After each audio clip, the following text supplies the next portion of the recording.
friends. I'm glad to be back with you for a brand new month and a whole new theme. It's November, which for us is the month of Thanksgiving. And Thanksgiving we think is maybe just about turkey and family and maybe a little football. But Thanksgiving is actually something that we can do and an attitude that we can have. And that attitude of thankfulness is also an attitude of gratitude. Last month we talked about the courage that it takes to do so many things. And this month, all of our art projects in our art journals are going to be about gratitude. Now, we're not just doing this because Thanksgiving is a month of gratitude, but because gratitude is so important, not only in your relationships with other people, but also for your own self. Did you know that scientists have proven that the more thankful you are, the more gratitude that you have, the happier you are? It can actually change your brain the more you develop an attitude of gratitude. So if you find yourself grouchy or grumpy or frustrated, there's lots of things we can do. But one thing we can do is think of something we're thankful for. And the more we do that, our brains will actually change and we will become even happier people. Isn't that cool? Well, today I'm thankful for the chance to create an art project with you. And just like last month, we're going to be using an illustrated picture book to talk a little bit about gratitude, but also to look at a really cool illustration style. Now, I bet most of you are familiar with today's author. Let me see if you can fill in this sentence. Brown bear, what do you see?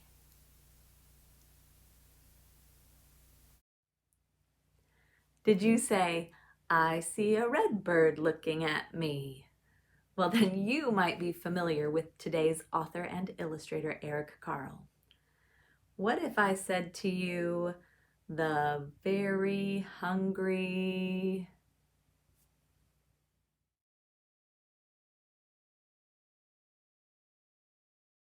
caterpillar? That's right, the very hungry caterpillar.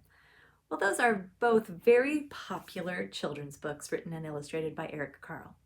But today we're going to look at a lesser known book by Eric Carle that's all about gratitude. It's a book about how the very hungry caterpillar wants to thank his teacher for all the things that she has done for him. Now, before we even get started, I want everybody to pause.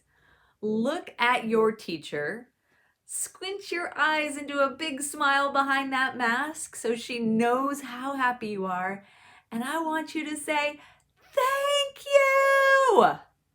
Because your teachers need gratitude. They love you so big and they teach you so hard and they are so patient and so kind and so amazing. So as we read this book today, I want you to think of all of the ways that you are thankful for your teacher. I want you to notice the things that the caterpillar is thankful for. And then I want you to notice Eric Carle's style of illustration. I'll give you some hints. He doesn't draw his illustrations. He creates them a different way. So let's look closely as we read the book together. Thank you, teacher, from the very hungry caterpillar. Thank you, teacher, for helping me reach new heights.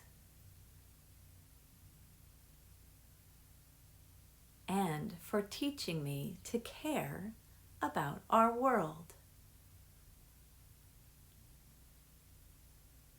For showing me that it's beautiful to be unique. And for reminding me to hang in there.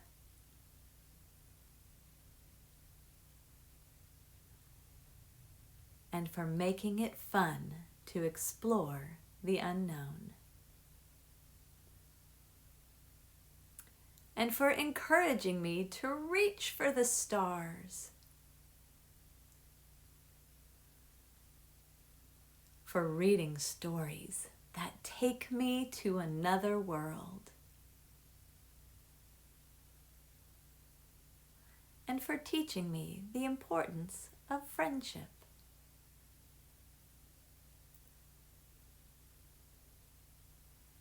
Thank you for being as wise as an owl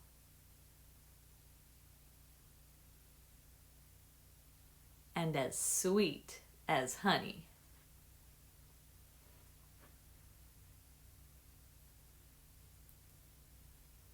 Thank you, teacher, for inspiring me to spread my wings and fly, and for being the best teacher ever. It's a sweet story, isn't it? Just a great reminder of all of the things that the teachers do for us. They don't just teach us information, but they help us to become better people, to explore our world, to make friends, and so much more. And so today, as we create, we are going to celebrate how teachers help us to change into even better people than we already are. I want to look at one particular illustration in Eric Carle's book to discuss how he creates these images, how we're going to copy that kind of image, and how we can be thankful for our teachers as we do it. So let's look at this one page together. The very hungry caterpillar thanked his teacher for helping him to soar, to fly, to change from a simple little caterpillar into this beautiful butterfly. And let's look at the butterfly's wings together. How do you think Eric Carle created them? Did he draw them? Did he sculpt them? Did he carve them? I bet you're yelling he painted them. And that's partially true, but not entirely true. If you look closely, you will see that each part of the butterfly's wings is actually a different piece of painted paper. Eric Carle creates all of his illustration with collage, but he doesn't cut pictures out of magazines. He makes all of his own paper. He paints different textures and different designs on loads and loads of papers, and then he cuts them up to create his images. And that's just what we're going to do today, only on a little bit of a smaller scale. Here is my Eric Carle Collage Butterfly. I'm going to hold it up close. Can you see all of the texture and how I used different pieces of paper? Well, we're going to create our own different textured and colored art papers right in our journal. And then we're going to rip them out, cut them up, and glue them back on to make our own butterfly. And would you believe that all I used for this project was crayons, markers, scissors, and glue stick? So go grab those things and get your art journal ready and join me as we create together. Okay, as you can see, I've got kind of a messy art table here because I had so much fun creating this. And you might make a bit of a mess too. I've got leftover scraps and I've got all my supplies out. You guys know I kind of like to dump my supplies on my desk because it helps me to create a little bit better. But let's go ahead and get your art journal out. And we're going to turn our pages. We've got our blank pages at the beginning. We got our Oopsosaurus Rex. My guy's little tongue is starting to stick out a little bit. And we've got our scaredy squirrel, where the wild things are, and our owl from last week. And go ahead and turn to a blank page like this. And you'll notice mine has a little bit of leftover crayon there. Totally fine. Doesn't matter if you've got some marks on there because they're all going to be covered up. And the first thing that we need to do is create our different colored papers. I'm going to have us create a red, orange, yellow, green, blue, and purple strip. So 6 different strips with different colors. And the way we're going to do that is we're going to just use our fingers. We don't have to measure, we don't have to do anything fancy, but you can go ahead, take 2 of your fingers. I'm going to take a marker out. It doesn't matter what you use to make this mark right now. Take 2 fingers, draw a line across. Do it again. Draw a line across. Again. So I have red, orange, yellow, green. So I should have 1, 2, 3, 4, 5, 6. Notice they're not totally evenly spaced. Your fingers may be narrower than mine, but you should have 1, 2, 3, 4, 5, 6 different rectangles. Now the fun begins. Notice on these papers that they're all different textures. And texture is usually something we can feel, but in art, it refers to the look of something, that it's not just one solid, smooth color, but there's lights and darks and movements and lines and wiggles and scratches and swirls. All of those interesting patterns give texture to our paper.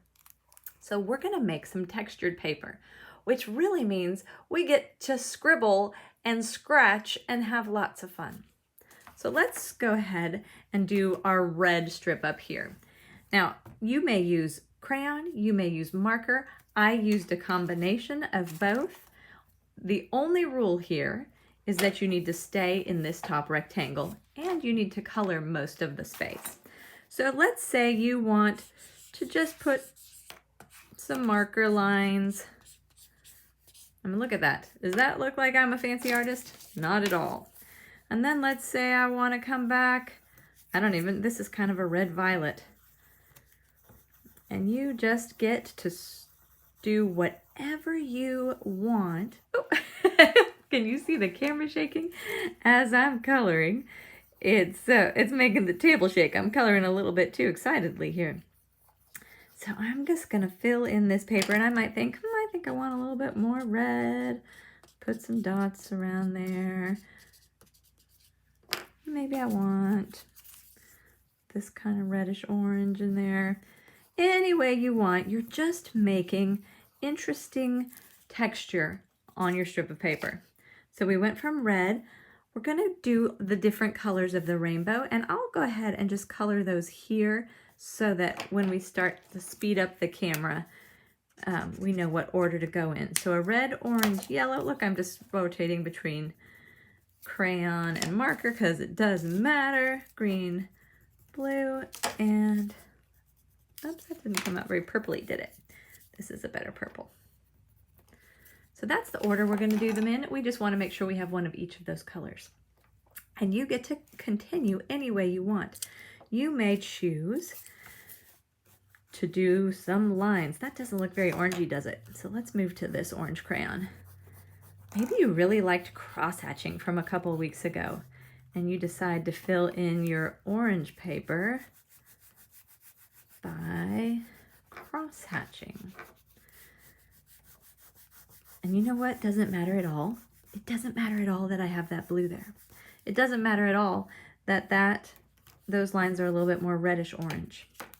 Maybe I'm gonna take, let's see, sometimes Mrs. Burke. I'm gonna move on to my yellow because I want to show you something cool that I did with the yellow. But this is mostly filled in, and it's okay to have some of that white showing. If that bothers you, if you really want it all the way filled in, you can take another kind of orangey shade. Most people would say that this is kind of a peachy color, but it's also an orangey shade, and I'm going to go ahead and color right there, fill that in. Now watch what I'm going to do with my yellow. I'm actually going to fill in my yellow just most of the way with my marker. Remember, if you use the broad side of your marker, you can color pretty quickly. And I'm going to let that dry for just a second. I'm going to let the marker part dry for a second, and I'm going to move on to my green. And as I'm doing this, you can start on yours as well. I'm just showing you some different ideas for different ways to get texture on your paper. So I think on my green, ooh, now look what happened there. Can you see that? See how that crayon is showing through the marker? you remember what that's called? It's called resist, because the waxy crayons resist the water that the markers are made of. So I actually really like that. That's one fun thing about a project like this. I am going to put some crayon down first. Just making some squiggles. You can do anything you want with this project. And now when I go to swirl over with my marker, there's going to be some cool places where that crayon shows through. I'm going to do a different green.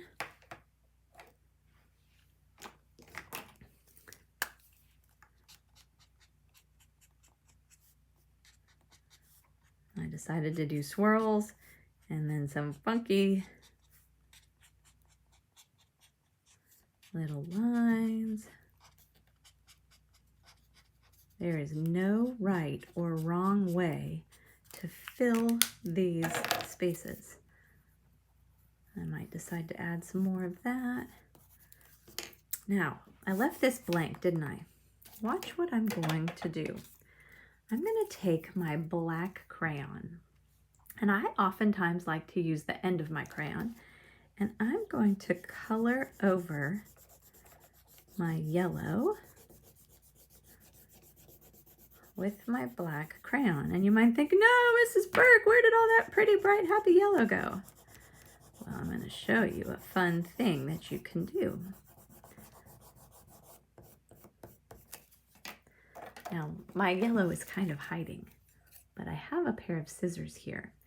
And you don't have to, they can have a rounded point. You don't have to have a sharp point. But watch what we can do. Let's see if that will show up on the camera for you. I can start scratching off some of the yellow, and I get that cool texture. Now you want to do this gently. See how I get those marks? And I might decide, oh, I think I want to have a little darker. Let's see what happens if I color it a little bit darker. If I press a little bit harder with my crayon, then what happens? Ooh, that works even better, doesn't it? See how you can see those cool scratch marks? You might decide to make all sorts of cool swirly marks. Just have to be careful with your scissors. But you can scratch away a cool design right there on your paper. Look, doesn't that look like a really fancy art technique? And all it is scratching. So I'm going to finish doing this. And I'm going to just color over here and maybe make some more scratches. Just remember to be gentle. And you know what? If you cut through your paper, we can always make a beautiful oops out of that, right? All right, I'm going to come back down here and I'm going to, let's see, ooh, maybe I'm going to do some wavy lines. I need to zoom back out so you can see the whole thing. There we go.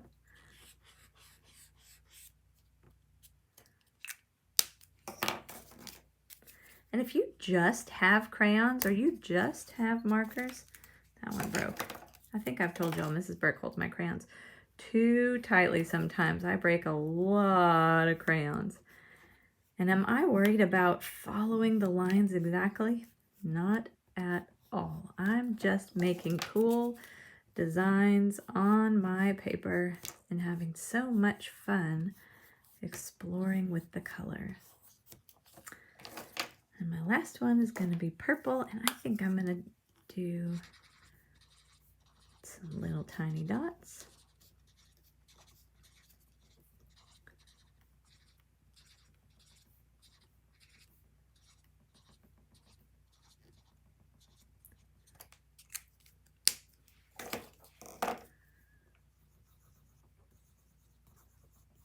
And as I'm coloring these in, I'm going to go back and maybe just add some surprise colors into some of my strips. You can do that too if you want. Like I might go back and say, ooh, what would happen if I put just a little bit of yellow up here in my orange? That makes that kind of bright and fun. Or what would happen if I took a black and used the pointy part and went back over these? You can leave yours all just done in crayon. You can do it all in marker. You can leave it all one color. You can do a little bit of experimenting. You can combine. So I did dots, and now I'm doing some dashes.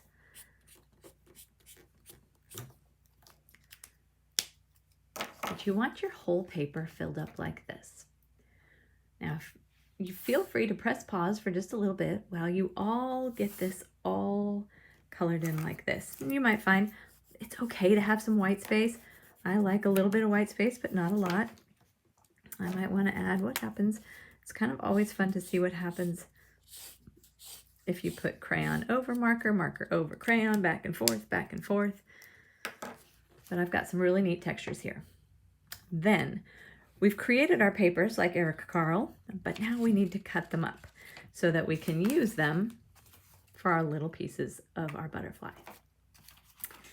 I'm going to leave mine attached at first because I want to keep track of them. And here's what I'm going to do. First thing I'm going to do is cut kind of on the line here, but it doesn't have to be perfect. So I'm just cutting my different strips apart, and it's perfectly fine if you get a little bit. So I got like a little bit of that yellow in with that green, kind of like that. Doesn't matter if this is perfect at all, at all, at all. So you've cut it into 1, 2, 3, 4, 5, 6 strips. Now, what I want you to do is take each strip and cut it down the middle again. So now we're going to have 12 strips that are a little skinnier than the first time.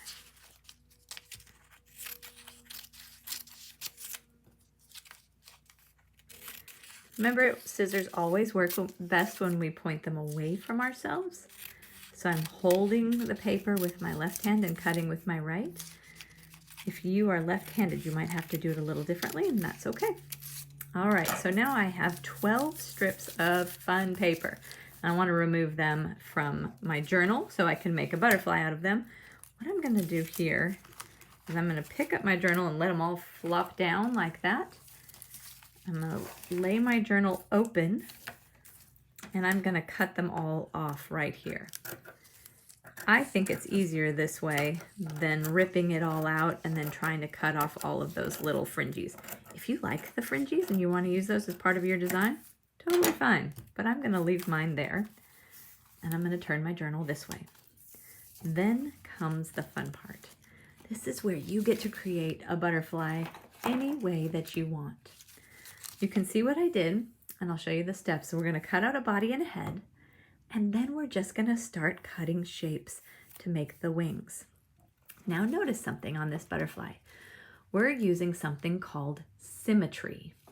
Symmetry means that the wing on this side looks like the wing on this side. So where I have a red piece, I'll have a red piece there. Blue piece there. Green piece there. So that means every shape that we cut out, we're going to cut 2 of. We're going to put one on the right side and one on the left side. First thing we're going to do, though, is cut out the parts for our body. And then I'll show you how to cut out symmetrical pieces for your sides, and then you just get to have a party and make a butterfly. So I'm going to choose for my body, I think I'm going to choose the kind of the same thing that I did for my original butterfly. I kind of like that black furry look for my butterfly. And I know that I need a circle and some sort of oval. When we use our scissors, the best thing to do is to turn your paper. Notice my scissors aren't even moving. I turn my paper and I made a head. And then I'm going to cut an oval for the body. And these do not have to be perfect at all. They can be kind of funny shaped ovals. None of Eric Carle's shapes were perfectly round or perfectly square. They're all just kind of loose like that. Now I'm going to glue down my head and my body, but I'm not going to glue anything else down for a while because I want to play with my design. So much of art is experimenting and playing while we make a plan. All right, so let's say, I've got my body, and now I want to start working on my wings. Let's say I want to do blue wings. And you know what, boys and girls, I'm just looking at this right now. My body isn't totally in the center of my page. So I'm going to scoot it over. It doesn't have to be in the exact center, but if you make a mistake like I did, let's see if he'll come up. Sometimes you can get it off and back in time. And as I look at this through the camera, that kind of looks like a pickle, doesn't it? I'm making a pickle butterfly. All right, so let's say I want to do some blue wings. I'm going to show you a trick. The best way to get two symmetrical wings is to put the two blue papers so that the colored sides are on the inside, like that, so we can't see them. And then I'm going to just cut a little curve off the end. And the fastest and easiest way to do this is then to come down just like that. Now, when I take them off, I have two symmetrical blue pieces. I'm going to do the same with some red. I'm going to put them facing each other. I'm going to cut a little curve. And I'm going to come down. This one I think I'm going to make a little bit longer. Now notice, I'm just leaving these little scraps that I cut off. I'm saving those for later.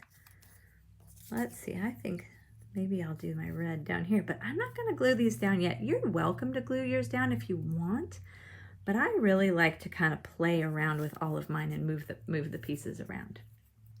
You can do something kind of fancy if you want. You can, say, put two of these colors together, and let's say you want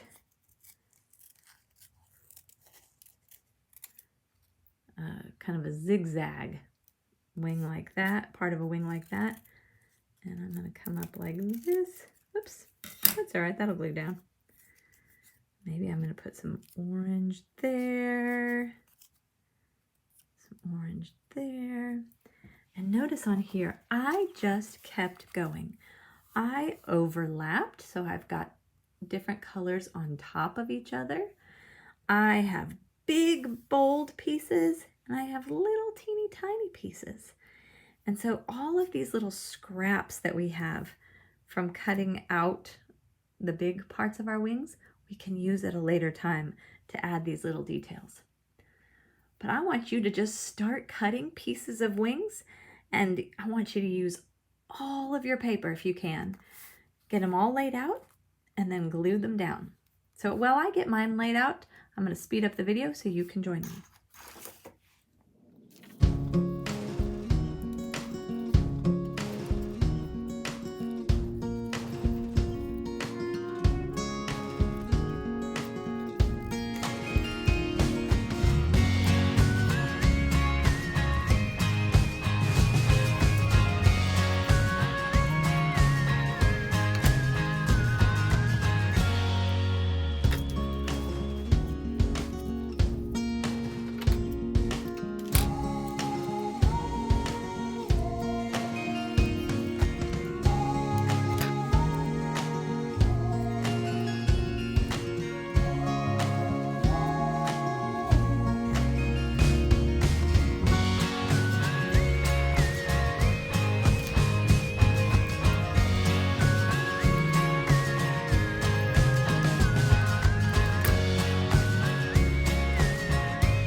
Now that I have my basic layout, I'm going to go ahead and glue down my wings, and then I'll go back and just cut some little pieces and add some interesting details later. You can also add, mine didn't stick very well, need to re-glue those. You can cut some teeny tiny strips for antenna if you want, or you can even go back, and I'll do it with this one here. We'll just take those off. If you wanted to go back and add some with your crayon, you could do something like that too. But go ahead when you're ready with your basic layout and glue down your butterfly.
I hope you had as much fun as I did making a butterfly today. But more importantly, I hope it reminded you to have so much gratitude for your teachers, the ones who inspire you to fly. Maybe when you're finished, you can all wave them in the air and say thank you to your teachers. They love you so much, and so do I. And I'm so glad that we get to draw together, even when we're apart.